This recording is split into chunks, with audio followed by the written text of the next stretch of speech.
Hello, chess friends, and welcome to Zadov's chess channel, and welcome back to the Najdorf Sicilian Madness tournament that's going on now these days. This Najdorf Sicilian tournament is a great tournament played by top engines only in the Najdorf Sicilian defense. So far, it's a great Stockfish domination. Stockfish has a comfortable lead in the Najdorf Sicilian tournament, but there has been sort of a discussion on my channel. Someone has written to me, why do you show so many of these Najdorf Sicilian games? What's the point about this tournament? Because the Najdorf Sicilian is a bad opening, white is winning every game, so what's the point of showing how the Najdorf Sicilian gets destructed? But in my opinion, every opening, if you play the Ruy Lopez or maybe even some other openings, in my opinion, there are simply good lines of this particular opening. There are also some bad lines, and recently, of course, when Stockfish faces maybe the Najdorf Sicilian and black chooses a bad opening line, which gives maybe Stockfish a pure evaluation like +1 or something, +1.1 or 1.2, then of course Stockfish brutalizes that opening line immediately. Stockfish has then great attacking opportunities, and then it seems so that something went wrong for black. But there are also some great lines for black. Black can choose to play here really some decent opening lines in the Najdorf Sicilian. In my opinion, one of the best lines in the Najdorf Sicilian is to play the move h5. We'll come to that point why this move is so important. It seems in the beginning also that this move h5 is weakening the pawn structure in front of the king too much, but the move h5 is a great positional idea which you can apply, I think, if you're a Najdorf Sicilian player, if you play this opening from black's perspective. So I think it's sort of a must move if you want to have a decent continuation in the game. So let's check out now the game. Let's check out now one great line in the Najdorf Sicilian. It was a great game played by Stockfish 13 with the black pieces against another top engine Stoofvlees. We'll come also to the point to which moment the game was prearranged. Now let's check out now again the normal Najdorf Sicilian setup. We have e4, c5, knight to f3, d6, d4, c takes d4, knight to d4, knight to f6, knight to c3, and now a6. We have reached the Najdorf Sicilian position. Now bishop to e3. The move bishop to e3 is the so-called English attack. The English attack is a very nice attacking idea by white. White is trying now to play the move f3, queen to d2, then g4, h4, h5, g5, simply expanding on the king side. Then after queen to d2, also with queenside castle, getting a very nice queen and rook battery on the d file. So really normal stuff, normal attacking ideas here of white. So here after move bishop to e3, you can face of course this move. This was still prearranged. The move e5, normal Najdorf Sicilian move. We have knight to b3. There are also some other possibilities. Knight to e2, knight to f3 are also possibilities for white, but knight to b3 probably the most popular way here for white. Here in the game, bishop to e6. This move is very important. Bishop to e6 comes, I think, with a great positional idea to protect your d5 square, because in the Najdorf Sicilian there are always these two weaknesses for black. Black has always the weakness on d6, which is the backward pawn, of course, and the second weakness, it's the weak square on d5. So we're not allowing some knight to d5 ideas. At least this square is protected twice. It's protected by the knight, it's protected by the bishop. So far, if white even jumps here on d5, then of course we can take bishop to d5, e takes d5, and we have solved now the position problems that we have talked about. Now black doesn't have anymore the backward pawn, white black doesn't have also the weak square on d5, so it is playable, I think, for black. The problem, I think, for white is that you cannot attack the d6 pawn. The d6 pawn is of course, as we said, also long-term weakness, but you cannot attack even if you try queen to d2, queenside castling. Then knight to b5 is of course not a possibility because the a6 pawn has taken that square for the knight. Even if you try to maneuver the knight, maybe knight to maybe here knight to d2, then knight to c4. If you try to attack further the position, again with b5 we can prevent these ideas, or if the knight jumps maybe somehow on c4, then we can simply take out the knight, so then continue simply the game in normal way. So as said, all of their weaknesses in black's position, it's not so easy to attack them for white. That I think we can notice, so that's why this move bishop to e6 very important. So here f3. F3 now still prearranged. Now comes this very important move by black, h5. h5, as we said, is blocking the further progress of white. White would love to play, of course, g4, g5, h4, h5, but so far black is paralyzing this idea. Even if you try something like h3, in long terms black could also protect the position with the move further h4. h4 is also a nice opportunity to paralyze further the king side, so that's why so far black has solved the position problems on the king side. But the problem, I think, for black here is that you cannot castle anymore king side. You cannot castle anymore because you have already weakened your pawn structure. I think there are even some lines in which maybe white is giving up some pawns just in order to open somehow the h file, maybe to open somehow the g file when black castles on the king side, when black tries to secure the king, because with this h5 move you have exposed yourself a little bit, you have weakened the pawn structure. So that's why my suggestion when you're playing this h5 line is to stay a little bit longer with the king in the center. Wait maybe when your opponent is trying to attack the center, when your opponent is changing the direction of the attack, when maybe f4 happens and then white tries maybe to break in the center, then maybe to castle out of the attack. But when white is attacking the flanks, when white is trying h3 g4, I guess to stay a little bit longer with the king in the center, and even maybe sometimes to castle queenside, castle out of this attack. So it has to be prepared, of course. You have to always calculate the position, you have to always see what's going on the board, but as a long-term plan, so far staying with the king in the center is perfectly fine. Here after move h5, queen to d2 was played by Stoofvlees, and this was now the last prearranged move. And I like this position for white for black because it's not one of these positions that we have seen recently in many of these tournaments where, I don't know, one engine has a +1 position. This position is playable for white, for black. My Stockfish 13 engine at home says it's a 0.0 position. So let's see now how white handles the position, how black handles the position. Queen to d2 was played, and now Stockfish develops normally here with knight to d7. Again, Stockfish is not playing bishop to e7 or g6, bishop to g7, is not trying to castle fast here, plays first with the minor pieces. After move knight to d7, we have now knight to d5. This was now the first move that wasn't prearranged for Stoofvlees, and I don't like it immediately.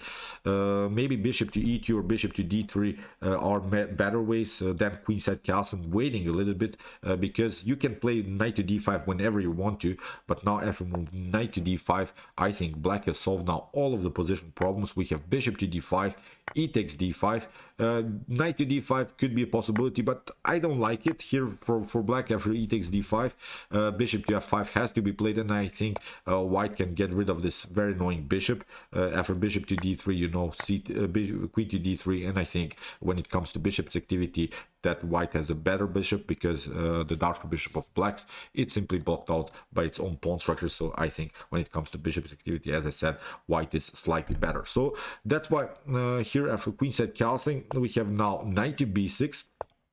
But let's go back. As we said, here's Stockfish 13 took with the bishop to d5, now e takes d5, and now g6 was played by Stockfish, simply developed the darker bishop to g7, bishop to h6 are possibilities. So far not, because there is this queen and bishop battery, but when the queen moves, maybe one of the position ideas can be also to simply trade off the darker bishop. So here in the continuation, queenside castling was played, and now the fun already starts because we see now the problems of white in this position. After move knight to d5, we have said that in my opinion it wasn't a good move. It weakens simply too much the position. After move queenside castling, now Stockfish simply attacks the position. Knight to b6, you see the pawn on d5 is a long-term weakness. Even if you try to protect it somehow with the move c4, then rook to c8 could happen. This is now really wild. In order to defend your pawn, you could try maybe something like knight to f5, but now comes a move I think that bothers white in the continuation of the game, knight to d5. Although again the engine gives equal chances, but I kind of like now this idea where we have grabbed the pawn. Simply in the continuation, white could try maybe bishop to g5, but now knight to f6 is of course not a possibility. You lose the knight. Also knight to e7 is not a good possibility because you get simply knight to b7, knight to d6 here. It's of course a completely losing game for black, but you could try here a really great move. You could try here the move queen to c7. The problem is now, even if white continues now the pressure with king to b1, again your knight is staying. Now bishop to e7 is here a possibility because even if you try here to take, we can take bishop takes g5, queen to g5, but now queen to c2 is going on. So that's why here in this particular scenario, black can recapture after bishop to e7. Of course, knight to e7, white can take out maybe the pawn on d6, nothing wrong with that, but now knight to d7, I think solves all of the position problems, so black can hang on to this position. Again, the engine gives equal chances for both sides. So that's sort of a line that I think you have to memorize. After queenside castling, as I said, knight to b6 was played here. Stoofvlees didn't even try to protect the pawn here with the move c4, tried simply king to b1, and now Stockfish simply takes knight takes b6. Still, it's risky, of course. We can notice now this knight will have to move in one particular moment. Then again, the d6 is weak, again the d5 is weak. So again, Stoofvlees tried to provoke new weaknesses to the game by sacrificing one pawn. In the continuation of the game, here bishop to g5 was played by Stoofvlees. We have bishop to e7. Stockfish has now compact position, is trying to glue the pieces together. In the continuation, we have bishop to d3, queen to c7, and now c4, kicking away the knight, knight to b6, now rook to c1, and now knight to d7. Very important move. We have to block now the position, the potential progress with the move c5. If you don't do that, of course, if you maybe castle or something, I think c5 is very, very tricky. It opens the position. We can try bishop to f6, then c5. So I think black gets tactically smashed here on the c file. So for move rook to c1, we have now knight from b to d7. As said, very important to protect now your c5. We have rook to e1, getting the rook where the king is. Of course, if something gets cleared, then the king could be endangered. And now queenside castling. That's what I've talked about in the beginning. You see how Stockfish played the game. Very, very nice positionally. Castles out of the attack, because with the move f3, white is always preparing the g4 move, g4 expansions, even to sacrifice some pawns. As we said, if the g file gets open, then black's king gets simply too endangered. So now after queenside castle, Stockfish has secured the king by castling, but on different side now. The kings now are not on opposite side. So although, as we said, black has an extra pawn, but still white can rely on this position. White has the bishop pair. Again, the engine gives equal chances for both sides. So here, after queenside castle, we have knight to f5. You see, Stoofvlees is attacking this position further. Stoofvlees is playing really some active chess. We have knight to c5. We have b4. We have knight takes d3, queen to d3, and now king to b8. We have rook to e2. We have rook to e8, and now bishop to e3.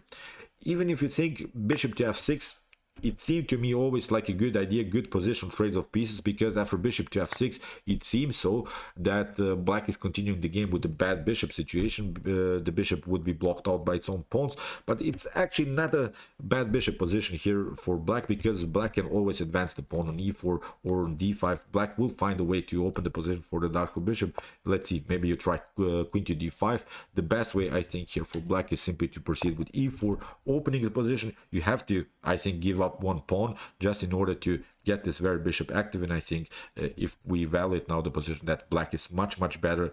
White has exposed himself a little bit with the move b4. Now you see the dark square problems are simply too much to handle, I think, in the continuation of the game. So a top engine like Stockfish 13 will find a way to brutalize its opponent immediately. So with the move e4, so you could try maybe a rook to e4, rook to e5 here, maybe queen to b6. You see, there are really some great ways how to attack further white's position. So as said, that's why here bishop to e3 played by Stoofvlees. As I said, I wanted to always check out this bad bishop ideas, because many times in the Najdorf or in similar ideas you face these problems with the dark square bishop, because it's simply too blocked out by its own pawn. So far, as we said, not possible to go into this strategy. So here bishop to e3, we have now d5. You see how Stockfish improves the backward pawn position. So simply pushing the pawn whenever you have the opportunity to improve your backward pawn, do it, because it's simply a must move. You don't want to have so many weaknesses in position. And from move d5, we have c5 plus Stoofvlees expanding on the queen side. Stoofvlees will try, of course, use here the pawn majority, this 3 versus 2 situation. Simply try to make progress there, but Stockfish plays simply d4, kicks away the bishop, bishop to d2, and now bishop to f8. Look what Stockfish does. Now look how Stockfish will include now this bishop into the game. As we said, it seems so that the bishop on f8 is now the worst minor piece on the board. That's the worst piece on the board, but Stockfish will make it simply the best piece on the board. Great positional play by the fish here. After bishop to f8, we have a4. Of course, as we said, Stoofvlees is trying to expand on the queen king side, tries of course to play the move b5.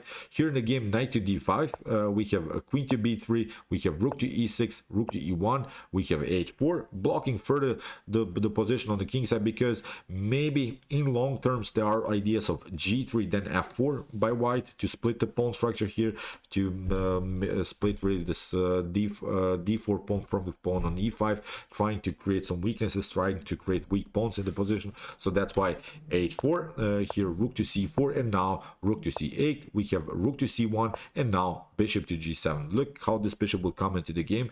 Here after queen to d3, now comes the center e4. As we said, again the same motif, sacrificing one pawn just in order to get the bishop active. After f takes e4, which was basically a must move, now knight to c3, here bishop to c3, and after d takes c3, we have reached now a new position in which black is again much better. Look at this activity of the dark bishop.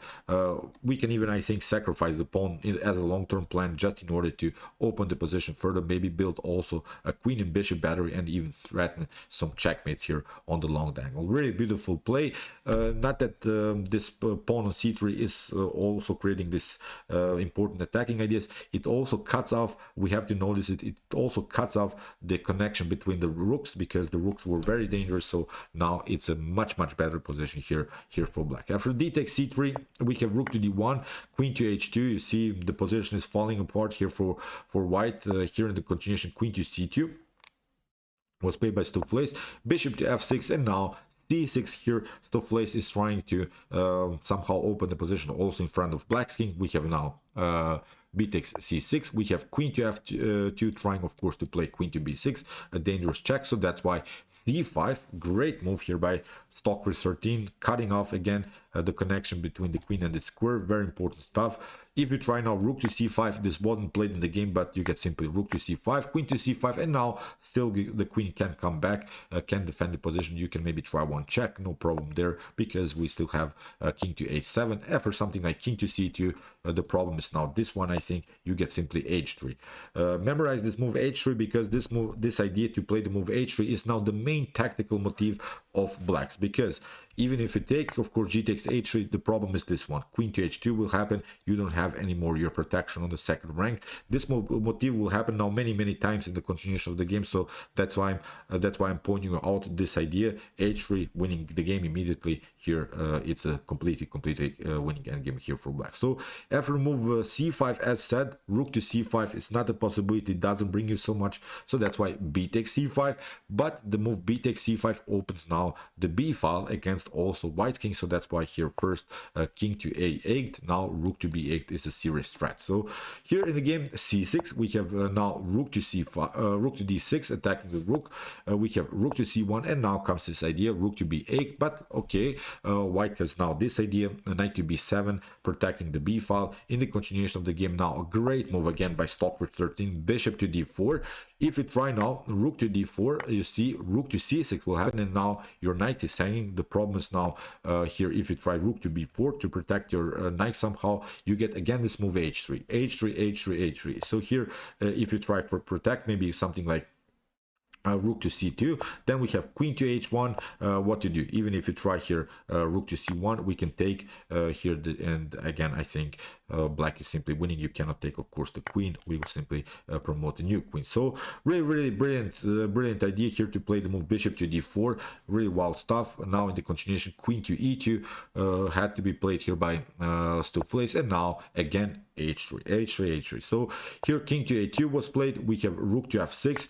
Here rook takes d4, Stockfish sacrificed the bishop, but no problem again with this idea, rook to c6. Now again the knight is hanging. In the continuation, here knight to d8 was played. Even if you try here this idea, then again we're trying here simply to play h takes g2 with a new potential promotion on the square g1. Again white is simply lost here. So in the game, knight to d8 not much better, because here again this idea h takes g2. We have rook to d2. Even if you try, I don't know, maybe something like knight to c6, we have now the promotion, and it's simply winning for black. In the game, as said, rook to d2, here Stockfish simply promotes a new queen.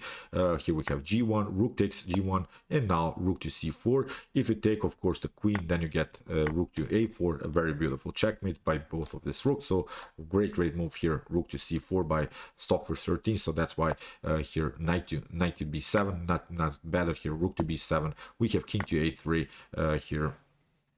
And Stockfish grabs the rook. In the continuation, we have check, new check. No more checks are possible. Here, queen to c4, queen to c1, king to a2, and after queen to b2, it was a checkmate. So, really wild stuff in the Najdorf Sicilian. Beautiful game by Stockfish 13. Let's go back.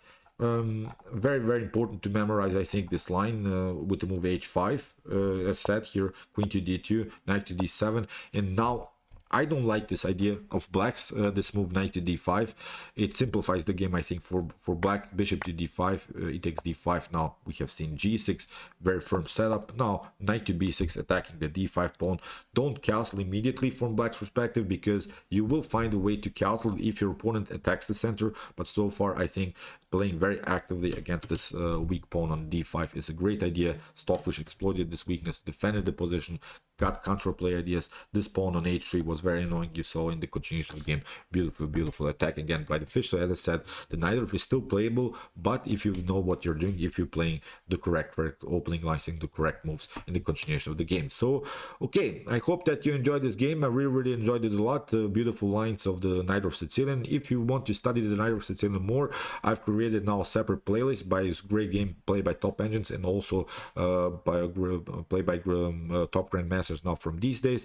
And if you want to see maybe all of our best chess games played by the top engines, check out my best chess games of all times played by top engines. Here is also the link of our playlist with some beautiful games played by Lila C0, Alpha 0, Stockfish 13, and many more. And if you like this content, don't forget to subscribe to my channel. See you soon with some more videos, and chess is the best, of course.